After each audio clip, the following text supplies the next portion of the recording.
Congress party Randeep Singh Surjewala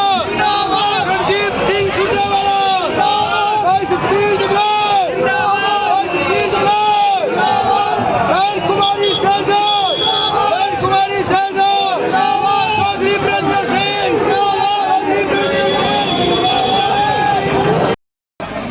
Shri किताब सिंह जी, अमनदीप जी Belrakha,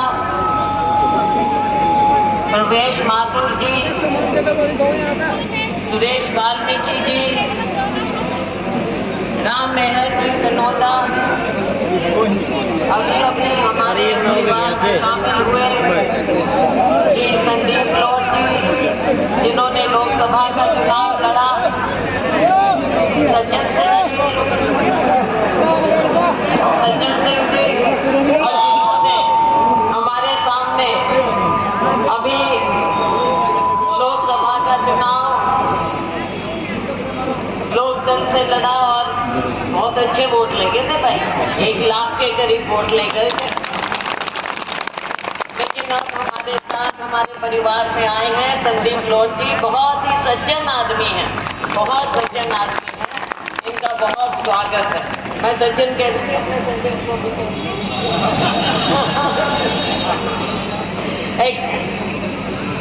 action Dalbir Singh ji, कोई रहना नहीं पता रहना और मंचा सिंह, हमारे सभी सम्मानित साथीगण,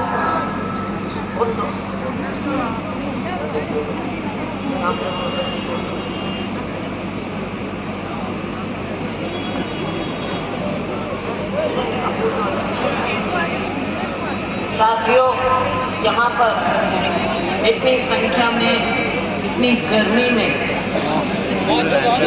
मेरी बहुत ही प्यारी बहनें बैठी हैं, मेरे बहुत सम्मानित बुजुर्ग बैठे हैं, मेरे ऊर्जावान नौजवान भाई यहाँ पर हैं, मीडिया के हमारे साथ हैं, और हम सब आज यहाँ पर आए हैं, इकट्ठा हुए हैं, एक दूसरे से बात कर रहे हैं। अपने भाई सतबीर दबलैन जी के लिए, जो कि कांग्रेस पार्टी के हमारे प्रत्याशी हैं, मेहनती हैं, लंबे टाइम से आपके बीच मेहनत कर रहे हैं। साथियों, मुझे पहले आना था आपके बीच, कुछ कारण से नहीं आ पाई, लेकिन आज आपके बीच में, आपके दरबार में मैं हाजिर हुई हूँ। कांग्रेस के लिए, सतबीर जी के लिए आपसे गुजारिश करनी है।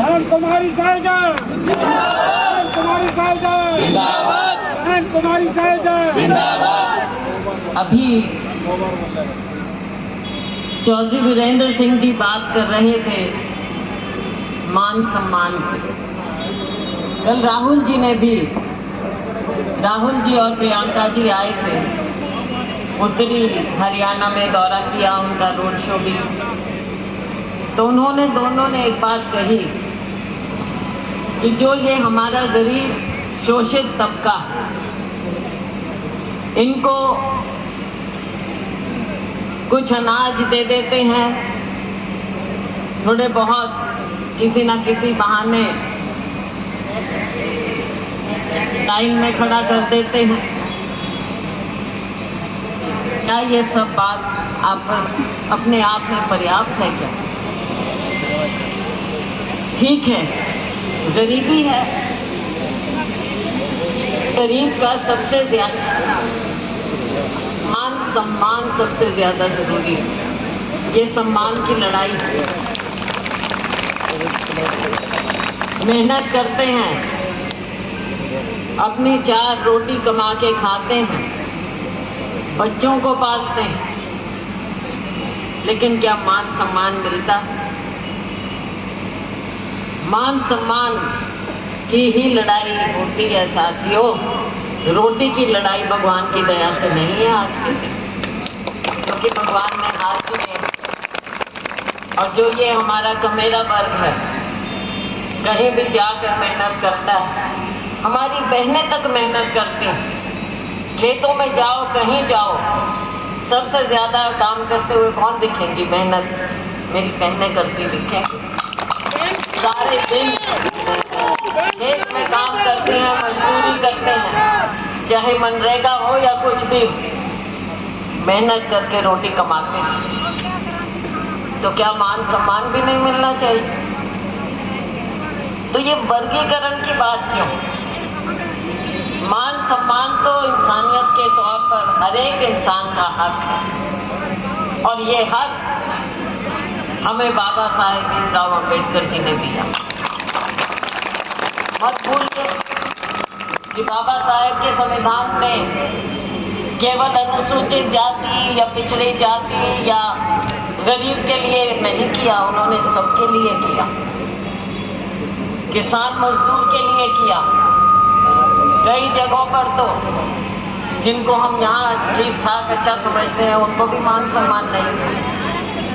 तो मान सम्मान को सबसे ज्यादा अहम मानते हुए ये संविधान हमारे लिए बना था, सबके लिए बना था। तो आज अगर कोई बोलता है, कोई वक्तव्य देता है, तो वो ये भूल जाते हैं कि आप ठेस पहुंचा रहे हैं केवल एक व्यक्ति पर नहीं, और मैं तो कहती हूँ कि केवल एक समुदाय पर भी नहीं। ये 36 बिरादरी का नाटक होता है, 36 बिरादरी,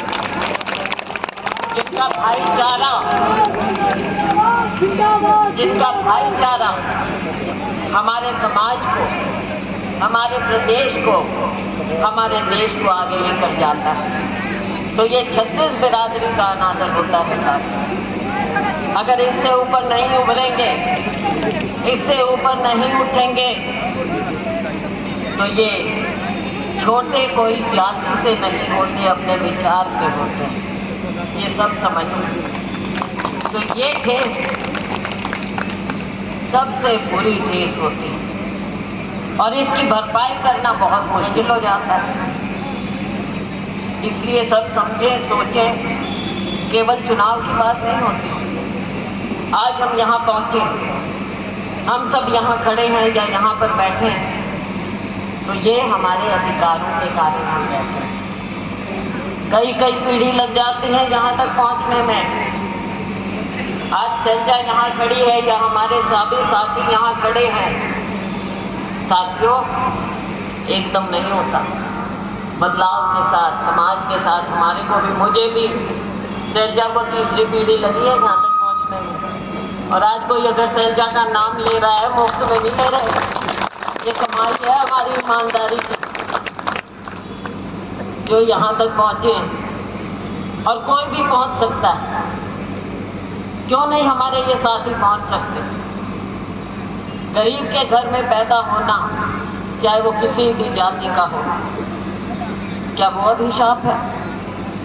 क्या मेहनत करके ऊपर उठना अभिशाप? इन चीजों को सोचना पड़ेगा। आज समय है, आज ये समय आ गया है बदलाव का। और हमारे नेता राहुल गांधी जी क्यों जगह जगह पर आ रहे हैं? क्योंकि वो सोचते हैं, वो जानते हैं और वो समझते हैं कि समाज में, सोच में भी बदलाव लाना पड़ेगा। और जिस दिन से राहुल गांधी जी हमारे प्रदेश में आए, उन्होंने यात्रा की, पद यात्रा की, मुझे नहीं लगता देश में किसी ने भी इतिहास में इतनी यात्रा की होगी। पैदल चलकर कन्याकुमारी से कश्मीर तक पहुंचे राहुल गांधी। इसलिए जा के भाषण देके नेतागिरी तो चमक जाती है। मोदी जी ने कैसे किया? अपने इवेंट मैनेजमेंट किया, भाषण दिए, लच्छेदार भाषण दिए और नेता बन गए, प्रधानमंत्री बन गए। लेकिन राहुल गांधी जी की ना ये राह है, उनका ये रास्ता नहीं है। राहुल गांधी जी का रास्ता है कि लोगों में, बीच में जाके, गरीबों के साथ बैठ के उनकी बात सुनो, किसान की बात सुनो, मजदूरों की बात सुनो, जो गरीब से गरीब, दलित है, पिछड़ा है, उसकी बात सुनो। उसके दर्द को जब तक नहीं समझोगे, तब तक आप उनके लिए क्या कर सकते? इसलिए जब राहुल गांधी जी बोलते हैं तो एक विश्वास से बोलते हैं। एक आत्मविश्वास है उनमें कि मैं बदलाव चाहता हूँ और मैं बदलाव लाऊंगा। आज पूरे हरियाणा में एक जो लहर है, जो हम बात करते हैं कि कांग्रेस पार्टी, तो साथियों राहुल जी ने पदयात्रा की, एक नई ऊर्जा, माहौल बदला।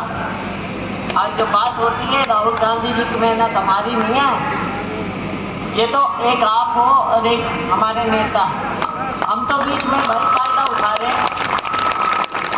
हम तो मुल्क के नेता आप लोगों ने बना रखे हैं, आपने बनाए हैं, अपने आप कहाँ से पहुँचे?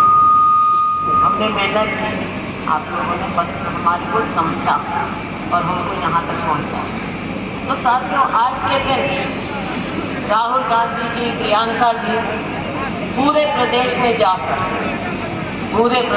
जाकर लोगों से सीधी जो बात करते हैं, वरना जैसा मैंने कहा, चाहे भाई चौधरी वीरेंद्र सिंह जी हो, मैं हूँ और दूसरे नेता हो, आपस में होता रहता है, लेकिन हमारा नेता राहुल गांधी, उनकी मेहनत है और ये श्रेय हमने उनको देना चाहिए, ना कि आपस में सोचेंगे भाई हमने। साथियों ये जो पसीना बहा रहे हो, अभी कुछ साथी आ रहे थे यहाँ स्टेज पे, मैंने उन्हें रोका, बुरा नहीं मानना, सारे रिश्तेदार हो, सारे जान पहचान वाले हो, लेकिन ये बात नहीं है अब भाई आप ज़्यादा प्रिय हो गए लोग मेरे को ही परे हो, जो इतने ईमान से यहाँ पर इतने अनुशासन से गली में बैठे हैं। तो साथियों कभी सोचो, तो इसलिए बुरा ना मानना, व्यवस्था होती है, थोड़ा डिसिप्लिन रखना होता है, सबसे मिले कि अभी मैं आपसे यही गुजारिश करूँगी कि इस समय में बदलाव का हिस्सा आपको बनना चाहिए। सभी डबलाइन जी मेहनत कश है, आप लोगों के बीच में रहते हैं, काम किया है, काम करेंगे आगे, इनको मौका दो, इनको जिताओ, इनको विधानसभा में भेजो ताकि आप लोगों के काम हो, आपकी सेवा हो। इस शब्दों के साथ मैं आप सभी का बहुत बहुत धन्यवाद करती हूँ।